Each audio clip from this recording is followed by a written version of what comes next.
Look at you, dripping wet and still a catch. Suddenly, I realized I was drenched from head to toe with something cold. What's this? What situation have I found myself in?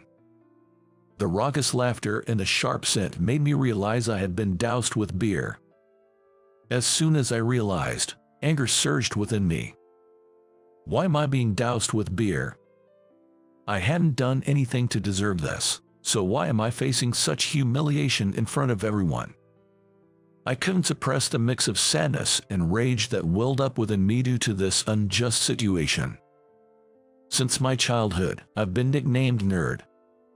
This wasn't because I was the class president or because I was particularly good at studying, but because of the thick glasses I started wearing in elementary school due to my poor eyesight.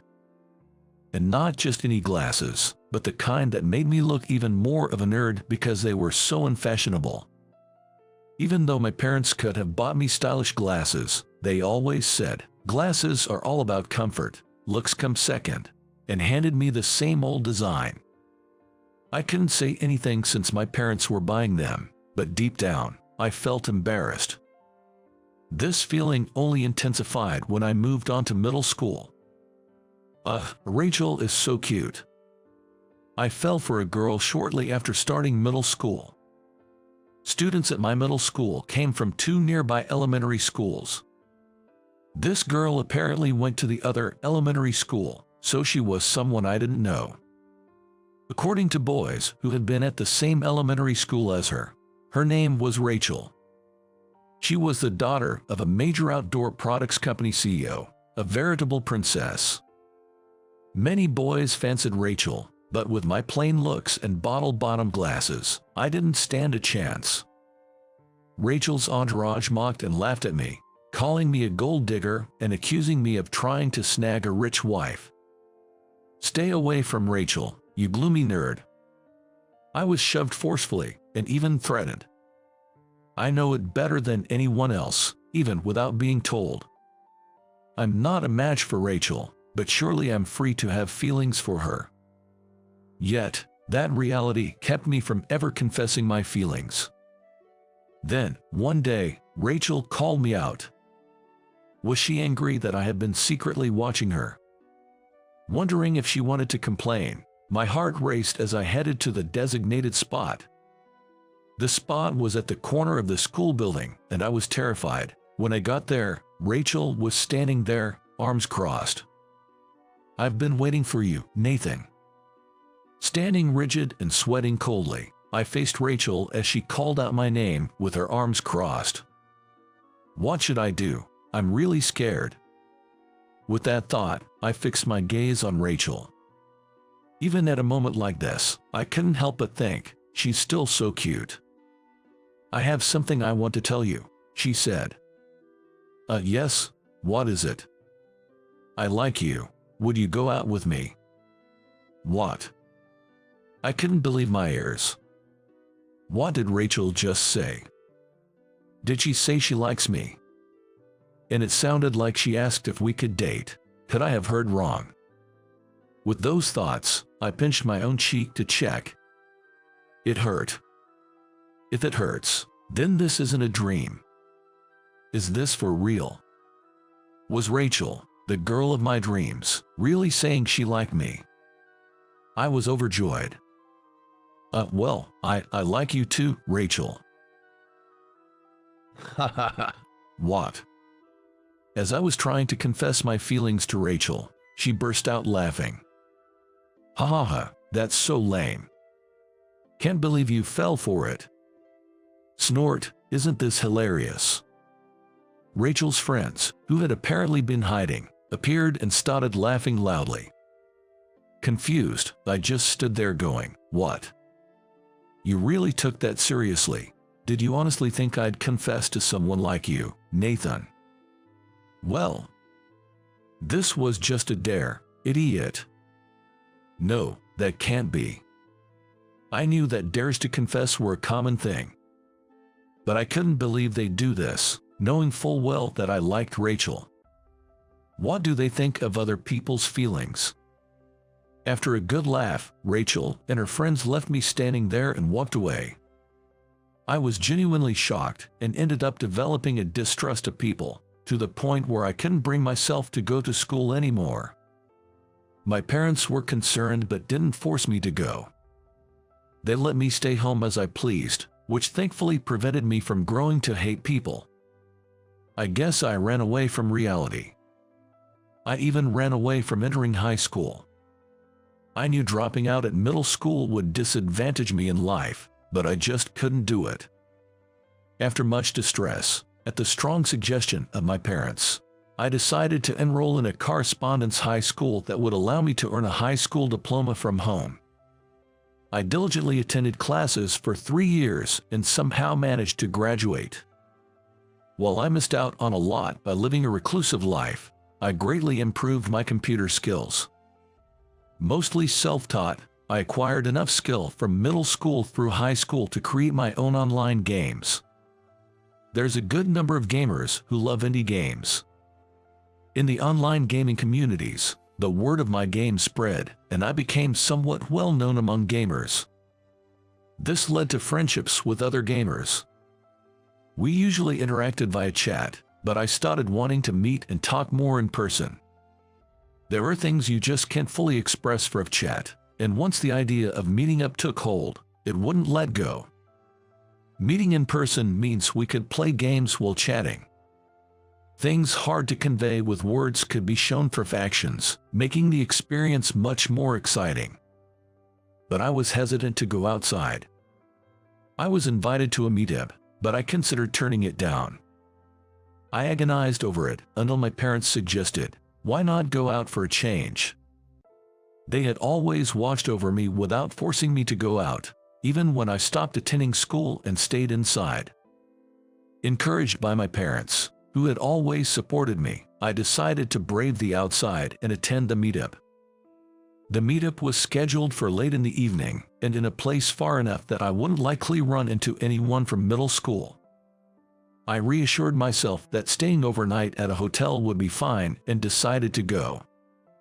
Once there, since it was a gathering of online friends, I quickly became comfortable with everyone.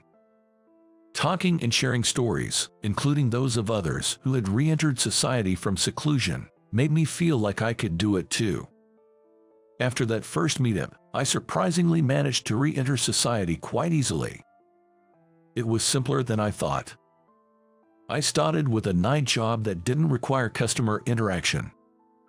A factory job where I could wear a mask and not worry about other people's eyes felt right, and as I got used to it, I moved on to night shifts at a convenience store. Gradually stepping up as advised made going outside enjoyable. And my parents were overjoyed at my growth, which made me incredibly happy. The meetups didn't end at just the first one. They became a monthly event. During one of these gatherings, I met a woman who claimed to be a fan of the games I had created. Nice to meet you. I'm a huge fan of your games.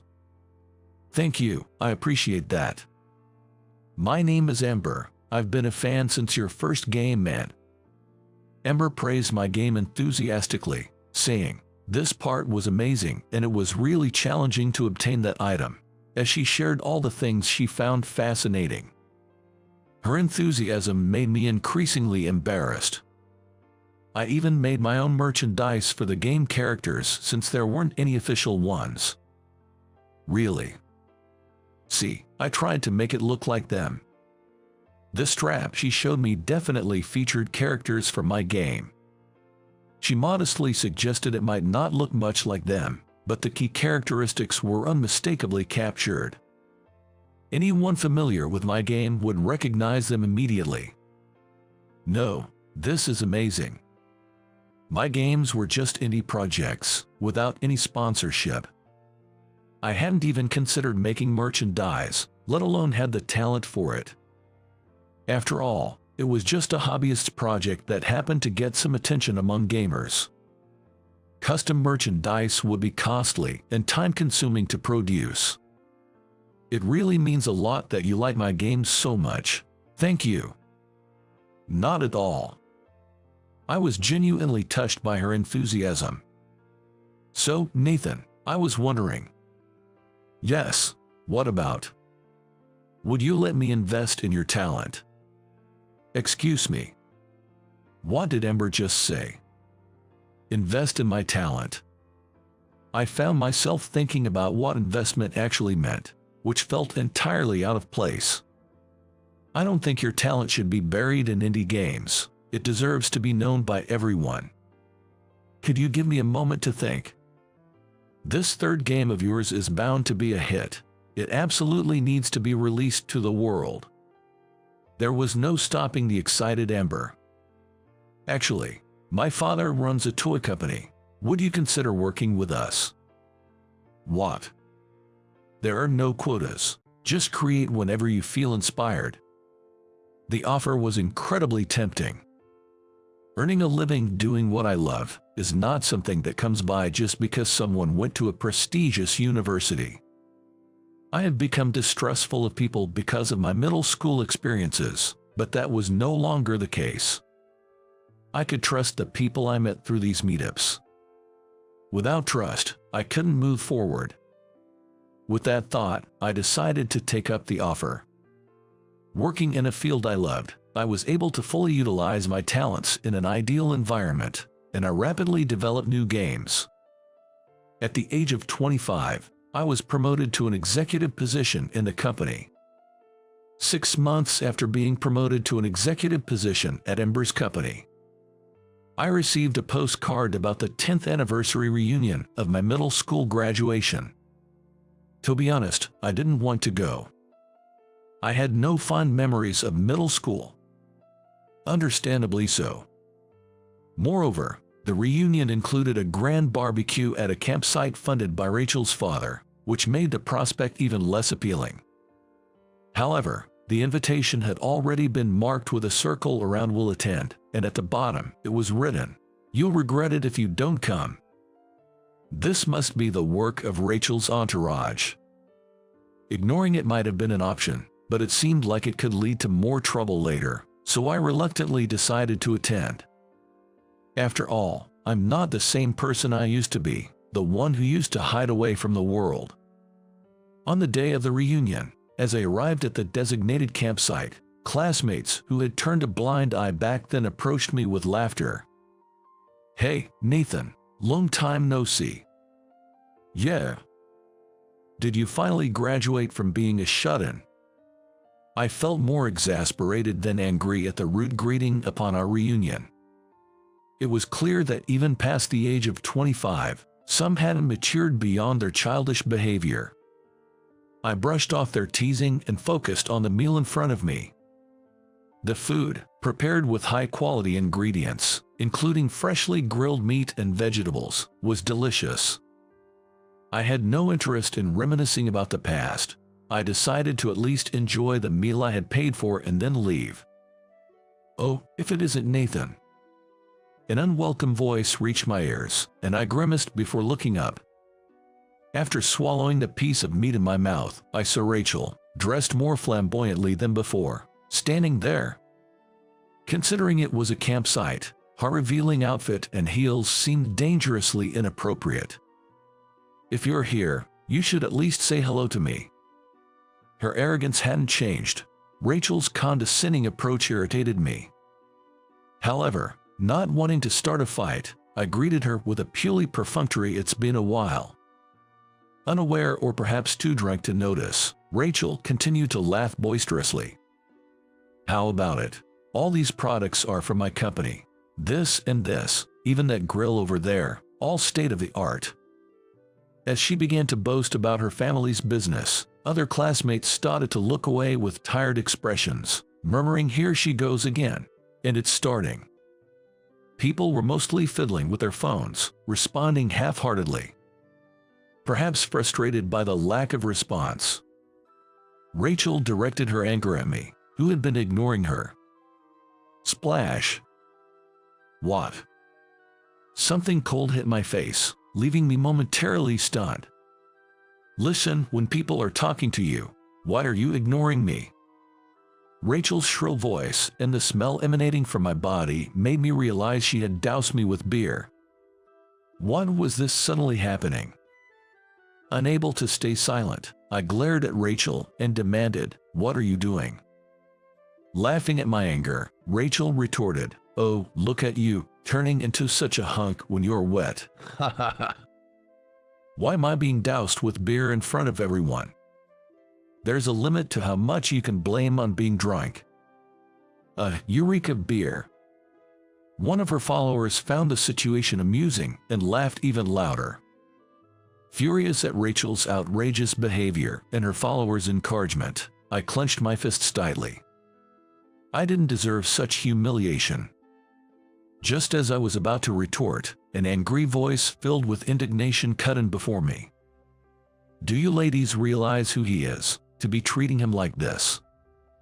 The voice, heavy with anger, silenced them. Rachel and her followers ceased their laughter at the voice. "What? Who?" Everyone turned to see who had spoken. "Whoa, she's gorgeous. Was there ever such a beauty in our class?" Murmurs spread, and the atmosphere began to stir. "Nathan, are you okay?" "Yeah." She approached me and pulled a face towel from her bag to gently wipe my face. "I came to pick you up because you were late." "Sorry." "It's okay, but still." She stopped mid-sentence and looked at Rachel. "You've been treated terribly." "Sorry, Ember, I meant to leave soon." I smiled at Ember, who had arrived just in time. Seemingly displeased with our interaction, Rachel intervened with a huff. "Excuse me, outsiders are not allowed here." Ember glanced at Rachel, her eyes sharpening when she noticed the glass in her hand. "Do you think you can compensate for a potential loss of $5 million if Nathan catches a cold?" "What? $5 million? What are you talking about? Why would Nathan be worth $5 million? Did you just say worth?" Upon hearing Rachel's words, Ember's anger became even more evident. "Everyone here is engrossed in the mobile game our company made." "What? Nathan created it?" At Ember's words, Rachel's complexion changed. "Wait, so, the $5 million? When Rachel asked timidly, Ember grinned and looked at me, so I slightly lifted my chin and gave her a smile in return. "That's my annual income." As soon as I answered, Rachel's demeanor flipped to a forced smile. "Don't make such a face. Come on." Her voice was cloying, but it only irked me. "Hey, you said you like me, right? I might consider dating you now." I was astounded by Rachel's arrogance. "When are you talking about?" "I liked you too," I confessed, remember. You laughed it off as a dare." "Don't say that, Nathan." As Rachel reached out, trying to act sweet, Ember slapped her hand away. "Don't touch him so casually." After glaring at the surprised Rachel, Ember grabbed my hand and turned away. "We don't need to stay here any longer." As we left, I could hear Rachel shouting, "How dare you slap my hand? Remember this, I'll ruin your crappy game by spreading the lowest reviews." Rachel, fueled by her drunkenness, indeed spread negative comments about my game, but her identity was quickly revealed. She had underestimated the gaming community's dedication. She really did do it. I couldn't stand her insulting you, so I asked our friends to help expose her, then spread the word. My former meetup friends were furious about the attack on my game, leading to a massive backlash against Rachel's social media. But Amber didn't let it go at that. She sued Rachel's father's company for defamation and business interference, demanding compensation. Since she had recorded the entire conversation, Rachel's father complied with all the lawsuits. When I met him directly, he was a decent man who sincerely apologized to me. He said he'd sell company shares to pay a substantial settlement in one lump sum and disowned his daughter. He severed the parent-child bond, declaring, "I won't help you no matter what happens in the future," and truly kicked her out. Rumor has it that after losing her status as the CEO's daughter, Rachel was abandoned by her entourage and ended up isolated, eventually having to start her first part-time job to make ends meet. She reportedly switched jobs frequently, but that's none of my business. I felt guilty for involving her parents in this matter, but it seems Rachel's father was capable. He managed to recover his company by capitalizing on the solo camping boom, which was a relief to hear. As for Ember, she seems jealous when she sees me concerned about Rachel. It's not that I care in that way, I just don't want Rachel to appear before me again, but it seems that it still bothers Ember. You're the only one for me, Ember. I'll cherish you for life. Promise. Of course. I intend to cherish Ember, who has been so significant to me and changed my life. Soon, I plan to propose to her.